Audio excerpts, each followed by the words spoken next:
나주부TV 시청자 여러분 안녕하세요. 네, 어제 대박이 났네요. 예, 나스닥 뭐 3%까지 오르진 않았지만 그래도 초반에 하락하다가 네, 반도체 분야들의 급등에 힘입어 쭉 올라갔습니다. 그래서 위기를 좀 극복해 가는 모습이 보이네요. 엔비디아가 한방 했습니다. 그래서 그레이스 슈퍼칩을 발표했죠. 이 슈퍼칩은 고성능 컴퓨팅용으로 데이터 센터 CPU인 특수 칩입니다. 그래서 이제 엔비디아가 불황을 기술로 극복하겠다 이런 의지가 강렬하게 표명되는 것 같고요. 근데 반면에 우리 삼성전자는 또 요것 때문에 타격을 좀 계속 받는 것 같아요. 그 오늘가의 블록딜이죠. 자사주 매각 처분 소식에 계속 약세를 보이고 있는데 어쨌든 뭐 알 수 없습니다. 이렇게 계속 악재들이 주가에 직접적인 영향을 미친다. 근데 거꾸로 보면 삼성전자 같은 경우는 요새 계속 약세를 가고 있잖아요. 그건 아마 기관들에서 이런 블록딜을 알고 있었겠죠. 어느 정도 예상을 하고 어느 정도 정리를 한 것 같아요. 정리를 조금씩 하면서 결국 블록딜은 지금 가격보다 좀 싸게 거래되는 게 대부분이거든요. 그럼 굳이 높은 가격을 갖고 있다가 싼 거를 살 필요가 없잖아요. 미리 정리해 놓고 싼 거를 아마 다시 재매수하는 그런 형태로 이루어졌을 것 같아서 뭐 지켜보시죠. 그리고 엔비디아가 잘 나가는 것 자체는 우리 SOXL에는 굉장히 좋은 상황이니까. 그리고 이게 전체적으로 지금의 불황을 좀 타개하는 데 큰 힘이 될 수도 있어요. 결국 데이터라는 것, 그리고 반도체라는 게 모든 산업, 지금 전기차, 메타버스, 향후 4차 산업에서는 핵심인데 이 반도체가 힘을 못 쓴다. 그러면 사실은 경기 호황에 악재로 작용할 수 있거든요. 근데 지금 갑자기 힘을 내주는 상황에 역전이 됐습니다. 그래서 어쨌든 재계좌도 조금씩 늘어나고 있고 아직은 하락장에 리스크를 완전히 벗어날 수 없다 생각해서 저는 그냥 예수금을 조금 더 늘리려고 노력하고 있습니다. 그래서 이건 과거 처음 시작할 때 계좌인데 그거보다는 뭐 샀으니까 우선 만족하고요. 그리고 3천만 원 미만으로 있던 예수금들을 좀 끌어올려 놨어요. 그래서 어제 엔비디아 올라가길래 수익 내고 매도했고 뭐 전량 매도는 안 했습니다. 부분 매도했고 로블록스도 그동안 하락해서 계속 제가 단가를 낮췄는데 드디어 올라왔더라고요. 그래서 하락을 했습니다. 그리고 이전에 방송에서 안내 드렸던 그 글로벌 히토류 요거 한 2주 정도 됐나요? 그때 저도 계속 사기 시작했는데 이제 10% 가까이 됐네요. 그래서 이것도 일부분 정리하고 자, 장기 투자를 제가 안 하는 게 아니라 저는 그냥 절반 정도는 원하는 목표 수익률 도달하면 우선 처분합니다. 어차피 또 떨어질 때 사면 되니까요. 그래서 매수 매도를 좀 편하게 마음 먹으셔야지 한 번 사면 나 이거 끝까지 산삼주는 아니잖아요. 주식이. 그렇게 하시면 팔기도 어렵고 사기도 어려워집니다. 그래서 좀 편하게 하셨으면 좋겠어요. 그리고 중요한 부분으로 러시아의 패전으로 가는 분위기가 조금씩 연출되고 있어요. 미국이 러시아 우크라이나 전쟁에서 자, 모든 수단을 동원하는 거는 문제가 아닌데 이걸 전범 국가로 지정을 한 분위기죠. 그래서 전쟁 범죄로 규정을 해버리면 러시아가 이걸 제대로 수행을 못 해내면 독일처럼 되는 거죠. 과거 나치 독일처럼 이제 한마디도 국제사회에서 큰 소리를 못 치게 됩니다.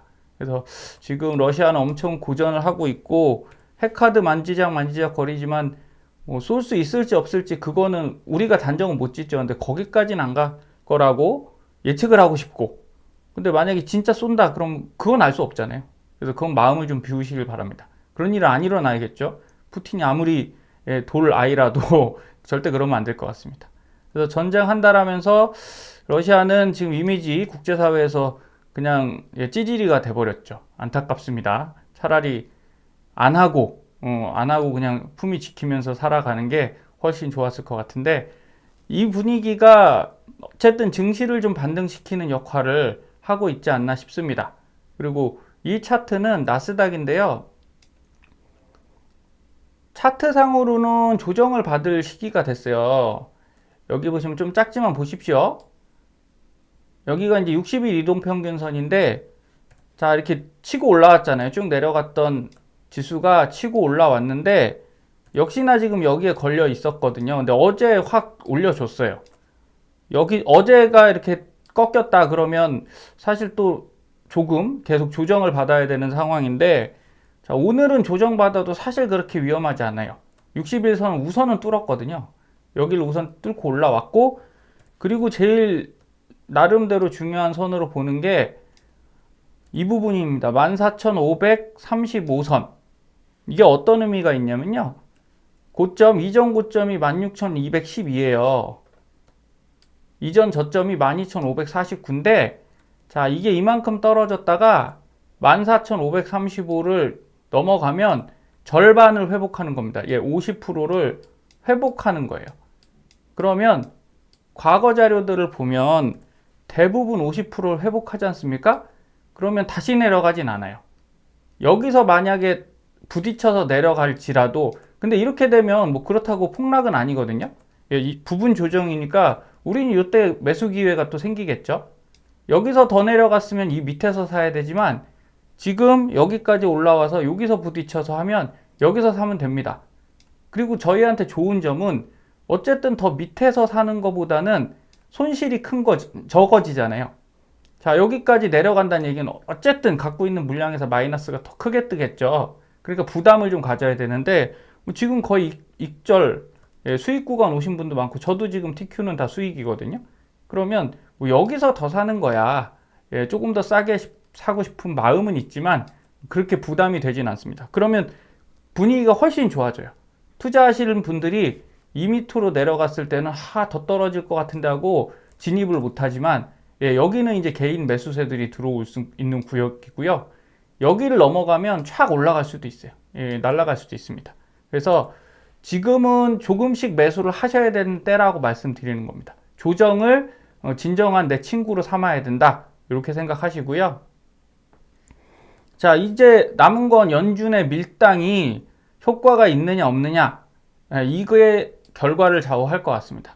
자, 연준의 밀당이라고 말씀드리는 이유는, 자, 과거에 2018년도에도 사실 금리를 인상을 했죠. 요 TNX 10년물 국채금리입니다. 그래서 요 하늘색이 금리를 인상했는데, 자, 이때 어떤 문제가 있었냐면 2018년도부터 이렇게 금리는 먼저 인상했어요. 그리고 이 빨간 게 빅스 지수입니다. 공포 지수죠. 금리 인상한다고 했더니 갑자기 공포 지수가 올라왔다가 그 연준에서 야, 그렇게 많이 안 올릴 거야. 2.5% 정도 올릴 거야. 그랬더니 좀 수그러들었어요. 수그러들면서, 여기 보시면 이 나스닥은 뭐 생각보다 조정은 좀 받았죠. 근데 뭐 치명적인 조정 없이 이렇게 갔단 말이에요. 그런데 2019년, 자, 미중 무역 전쟁 말고도 연준이 약간 실수한 게 있습니다. 그때 갑자기 인플레이션이 높아지는 것 같아서 2.5로 하기로 한 거를 3%로 하겠다라고 말을 바꿨어요. 원래 연준 말 잘 바꾸죠. 근데 3%로 딱 바꾸는 순간 투심이 꺾인 거죠. 야, 이래놓고 또 올리는 거 아니야? 3%라고 해놓고 3.5라고 올리는 거 아니야? 4%로 가는 거 아니야? 이러면서 여기서 투매가 터졌어요. 이렇게. 그 이후에 사실은 여기까지만 가면 지금하고 큰 차이 없다는 거죠. 한 번 정도 조정 받았고 지금 올라오려고 하는 거죠. 금리 인상은 벌써 우리도 시작됐습니다. 근데 여기서 연준이 그런 약간의 대응 미스를 해버리는 바람에 한 번 더 꺾였어요. 이렇게 밑으로. 근데 지금은 연준 스탠스가 좀 다르죠. 이때는 그래서 조심조심 그냥 골방 정치 하듯이 자기 혼자 얘기하다가 확 발표하고 이런 식이었는데, 지금은 파월 의장이 그냥 대놓고 얘기하잖아요. 우리 더 올릴 거야. 그리고 11번, 7번인데 내년에 또 올릴 거야. 이런 얘기를 계속 하기 때문에 오히려 조정은 빨리 받았는데, 잘하면 우리 투자자들이 적응을 굉장히 빨리 했다, 이런 부분도 생긴 것 같습니다. 그래서 지금 이렇게 이번 주 반등은 사실은 굉장히 강력하게 올라왔잖아요. 상황은 너무나 악재들이 많은데 이 정도로 세게 올라온다 그러면 한번 기대는 해봐도 됩니다.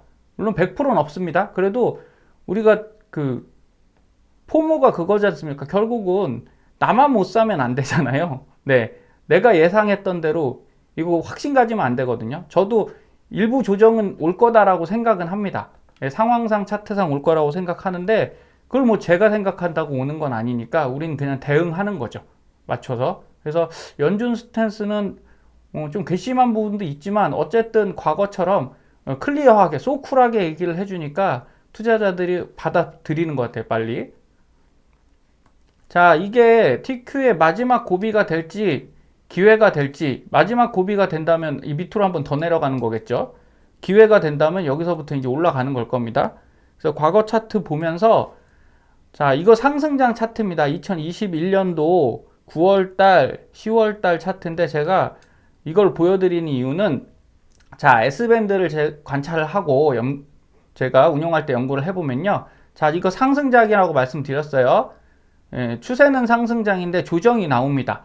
그러면 지금까지 우리가 11월부터 받은 게 중간 조정인지 급락인지, 예, 1월 달부터는 급락이라고 우리가 생각했잖아요. 근데 지금도 계속 떨어지고 있으면 급락이고 폭락이 되는데 반등을 해주는 바람에 이게 뭐 폭락까지는 아닐 수 있잖아요. 여기서 올라가면, 예, 낙폭 30% 나스닥 기준으로 30% 떨어졌던 게 15% 올라갔단 말이죠. 그럼 이제 15%만 조정받은 거니까 여기서 더 올라가면 이거는 하락이라기보다 상승, 반등이라고 볼 수 있는데, 자, 추세 상승일 때 보여드리겠습니다. 이 지수가 여기까지 내려오죠. 예, 2파 파란 라인까지 내려오고, 자, 하락할 땐 이 밑에 구간에서 놉니다, 보통. 그래서 올라가는데 여기까지 못 가요. 힘이 없죠. 왜? 하락이니까. 이걸 뚫고서, 그러니까 우리가 물에 빠졌을 때 계곡에서 계곡물이 세서 잘 못 가잖아요. 그렇게 생각하시면 됩니다. 그리고 나서 여기서 다시 조정받고 이 보라색 라인 밑으로 떨어지죠, 이렇게. 그리고 또 요 근처 가서, 예, 이렇게 다시 갔다가 애를 씁니다. 여기를 다시 뚫기 위해서. 그래서 3번이나 4번 내려간다고 말씀드렸죠. 그래 놓고 이렇게 올라가는데 상승장에선 이렇게 한 방에 팍 잘 올라가요. 무슨 얘기냐? 이 보라색을 올라갔다 떨어졌다 뚫긴 했지만 오래 걸리지 않아요. 이게 상승장 특징이고요. 그리고 나서 반등을 한 이후에는 바로 올라가는데 시원하게 올라갑니다. 시원하게 올라가고, 또 특징은 이 부분을 잘 터치를 안 합니다. 이 분홍색 라인하고 빨간색 라인 있죠. 여기까지 안 가잖아요. 예, 원래 상승이기 때문에 그냥 시원시원하게 올라가는 거라 극단적인 이 부분까지는 잘 안 갑니다. 요게 이제 9월 달 거고, 요게 이제 11월 달 건데 그때도 또 조정이 한번 왔어요. 똑같죠? 내려가고 올라가고, 근데 이 밑에까지 잘 안 내려가죠. 이 밑에까지 내려온다는 건, 예, 하락세가 세단 얘기예요. 이거는 어쨌든 좋은 거 아닙니다. 그래서 여기서 이제 내려왔네요. 여기 파란색, 2파 파란 라인까지 갔다가 다시 또 올라가죠. 이렇게 왔다 갔다 하는 거예요. 주식 자체가. 그래서 요 구간 안에서만 놉니다. 이렇게 갔는데, 자, 올라갈 때 어떻게 가죠? 여기서 그냥 한 방에 쭉 치고 올라가죠. 자, 이렇게 된다고요. 그러면서도 여긴 잘 안 건드려요. 이 빨간색 선은 건드리지 않습니다.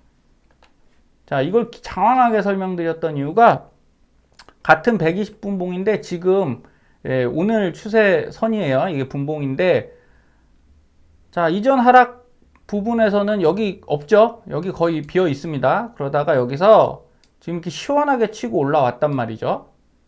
근데 제가 반등을 한번, 그러니까 조정을 한번 예상하는 이유는 그거예요. 방금 말씀드렸듯이 이 위에 안 닿아야 되잖아요. 예, 이 위에 안 닿아야 되는데 이게 힘들이 너무 좋아서 이 위까지 지금 계속 침범을 하고 있어요. 그쵸? 여기도 닿았죠.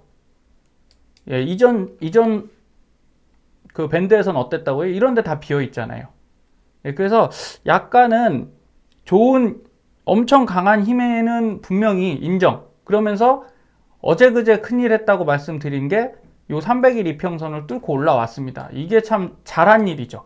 그러면 내려갈 때 이 밑으로 또 안 내려가고 지지받고 올라갈 확률이 커졌습니다.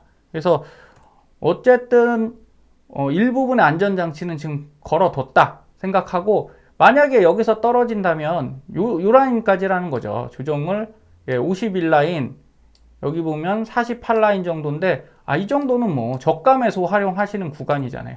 여기 떨어지는 거 겁 안 나시죠? 예, 저도 겁 안 납니다. 이때 가면 좀 살 거예요. 그런데 이 같은 가격대라도 여러분 예전에 말씀드렸던 요 가격대인 거잖아요. 자, 이때 사는 거랑은 얘기가 다르다라는 거예요. 이때 사면 이 밑을 한번 거쳐야 돼서 마음고생 많이 하셨잖아요. 근데 이제는 올라갈 때 사야 됩니다. 예, 올인하면 안 되지만 그래도 사셔야 돼요. 그래서 반도체발 훈풍에 기대를 걸고 올라는 갈 것 같아요. 부분 조정 한번 오더라도. 그리고 지금 뭐 오늘 조정대 만약에 좀 하락한다면 뭐 그 정도는 애교로 매수를 좀 해주시면 좋을 것 같습니다. 자리는 어쨌든 잘 잡았어요. 자, 바람 불 때 놓아줘야 하는 거예요. 부분을 하락하더라도 꼭 요 기회를 살리십시오. 그래서 S시그널에서 말씀드리면, 자, 이 이평선을 여러분들 꼭 신경 많이 쓰셔야 됩니다. 이게 그냥 나오지 않더라고요. 자, 이거 상승장이죠. S시그널에서 똑같이 보겠습니다. 자, 상승장은 심리가 기본적으로 바이죠. 사고 싶은 거예요. 올라가니까 더 올라갈 것 같아서 사는 거예요. 그러면 떨어질 때 어디까지 조정받습니까? 여기 20일 이평선 조정받으면 바로 또 올라가죠. 왜? 요만큼 떨어졌으니까 너무 좋잖아요. 사는 거죠. 그리고 또 떨어지면 또 삽니다. 이렇게 돼서 20일 이평을 뚫고 내려와도 금방 또 회복이 돼요. 그래서 이 이평선이 상승장에서는 쉽게 뚫려요. 매수세가 세기 때문에. 근데 반대로 이거 하락장이죠. 그럼 어떻게 됐나요? 이렇게 내려와서 뚫고는 올라가는데 위로 못 가죠. 이렇게 밑으로 처진단 말이에요. 또 뚫고는 올라가는데 또 바로 깨지고. 이건 기본적으로 사람들이 계속 사겠다는 마음이 없는 거죠. 왜? 고점이니까. 아, 이거 많이 올랐는데? 아, 이제 이익 실현해야지 하면서 이평선은 심리선이라고 말씀드렸죠. 20일 이평선은 뭐죠? 최근 20일 동안 사신 분들의 평균 가격. 그러니까 당연히 그 밑으로 떨어진 분들. 최근 20일에 사신 분들은 고점에 사신 분들이잖아요. 그쵸? 높은 가격에 사신 분들이니까 이분들은 못 견딥니다. 이 밑으로 내려가면 어쨌든 일부라도 팔게 되어 있고요. 60일 이동평균선은 2달 동안 산 사람들의 평균 가격이잖아요. 그럼 그거보다 내려가면 더 많은 물량이 쏟아지겠죠. 그러니까 더 빨리 떨어져요. 그래서 이 160일 이평선이 제일 중요하죠. 어찌 보면 여기가 뚫리는 순간 이건 이제 약세장으로 간 거예요. 예, 이 강세장이 절대 아닙니다. 그러면서 요 220일 이평을 못 뚫고 계속 우리가 이렇게 됐잖아요. 그쵸? 여기 부딪히고 여기도 요만큼 올라가니까 바로 부딪혀 내려오고 이때부터는 팔고 싶은 심리가 굉장히 강력하게 작용을 하는 거예요. 그러면 이제 이게 바뀔 때가 된 거죠. 20일 이평선을 드디어 뚫어냈거든요. 뚫었죠? 그러면서 지금 요거를 뚫어야 되는 건데 심리가 조금씩 바뀌고 있을 겁니다. 이제 사셔야 되겠다라는 생각들이 드시니까 이거는 어찌 보면 좀 더 수월하게 뚫릴 수 있어요. 그리고 여기를 뚫고 가면 그리고 이때는 많이 사야 된다는 거예요. 그래서 66달러 제가 말씀드렸던 이유는 이걸 뚫으면 이 이상에서는 다시 올라갈 수 있거든요. 그래서 이렇게 생각하시고 자산 배분을 좀 잘 하세요. 그리고 지금은 좀 사야 될 때인 것 같습니다. 설마 조금 떨어지더라도 매수는 꼭 하셨으면 좋겠어요. 자, 오늘 데이 LOC 매매법은 자, 요 가격을 드리도록 하겠습니다. 그래서 TQ는 요 가격 활용하시고, 아, SOXL 많이 올라갔죠. 예, 저는 어제는 수혜를 못 입었고 이틀 전에 팔았지만 뭐 엔비디아가 어제 또 역할을 해줘서 여러 개 갖고 있으면 그런 맛은 좀 있습니다. 예, 하나가 조금 아쉽더라도 또 하나가 이렇게 올라주는 그런 맛이 있어서 주식은 포트폴리오를 너무 복잡하진 않게 일부분은 하셨으면 하는 생각을 꼭 전해드려요. 예, 참고만 하십시오. 그래서 지정가 매수 55.1, 53.4, 51.8에 지정가 매수로 그냥 걸어 두시고요. 그 다음에 이 밑에 가격들은 LOC 매수로 해 놓으시면 됩니다. 그리고 수익 나셔서 매도하실 분들은 60.0, 61.6에 지정가 매도 그냥 걸어 놓으면 바로 이거 체결이 안 돼요. 이 가격 가야 체결이 되고요. 그거보다 더 높은 가격에 난 팔고 싶다. 그러면 LOC 매도를 하시면 63.3이 넘어가서 종가에 여기보다 가격이 높으면 매도가 걸립니다. 그래서 이 표만 잘 쓰셔도 사실 수 있고, 그리고 뭐 전혀 쭉 상승이다 그러면 그냥 장 시작할 때 하나 사십시오. 예, 5개 사고 10개 사고 일부분 내가 사고 싶은 거에 한 3분의 1은 사고 이렇게 쫙 걸어 놓고 주무시면 될 것 같아요. 그래서 오늘도 좋은 흐름 나왔으면 좋겠고요. 근데 뭐 조정세가 조금 있을 겁니다. 많이 올라왔기 때문에 아까 S밴드에서도 이렇게 빨간 라인 계속 건들고 있잖아요. 그럼 부분 하락은 있으니까 그때 잘 매수 기회를 삼으시고 뭐 앞으로 악재들이 해결 안 된 건 그때그때 고민하시면 될 것 같습니다. 그래서 주말 잘 보내시고 오늘도 편안한 하루 되십시오. 감사합니다.